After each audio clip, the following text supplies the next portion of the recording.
Within 10 years, 3 of the 6 people in this room will drive an electric vehicle.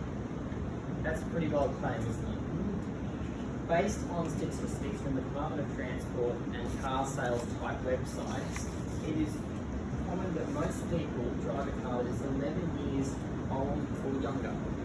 11 years or younger. So today I'd like to bring you on the electrifying journey towards electric cars. Electric vehicles are fun to drive. If you haven't driven one, I can highly recommend it. It's great. The way that they hammer through the corners and really stick to the road, the way that when you put your foot on the throttle, it is instant. There is no delay between the engine and gearbox trying to figure out what they're doing. It's just there to go. Fantastic to drive if you're a spirited driver and you like to go through the corners, and also really important for on the motorway, overtaking and getting away from the lights really quickly if you need to.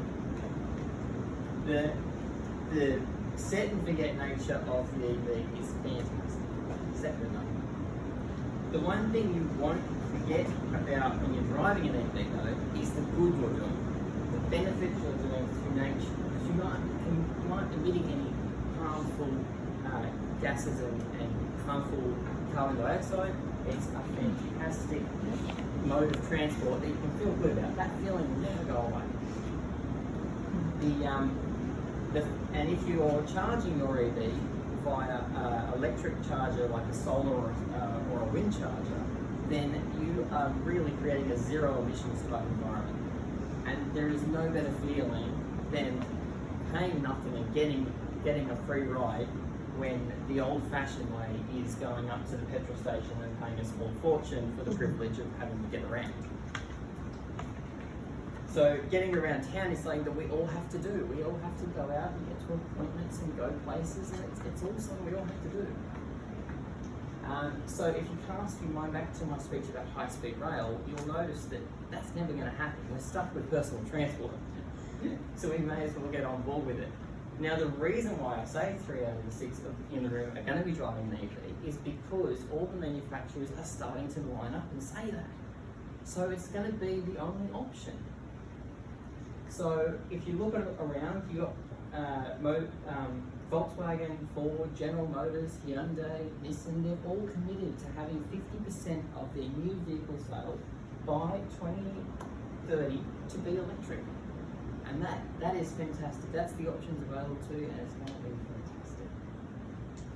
fantastic. The one problem which is going to harpen my great big bold plan is that the current government luxury tax on vehicles is that the luxury tax applies to vehicles that are a certain expenditure. Not the features in the car, just a certain expenditure. So because EV is a new technology, they don't cost the same as the regular internal combustion engines we've been so used to. So until, better heads prevail, for lack of a better term, we will be held by this tax. But I have no doubt with the increase in availability, the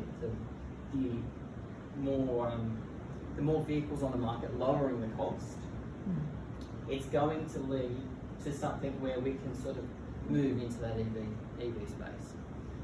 And so I have no doubt that 3 out of the 6 in this room will have an EV within 10 years.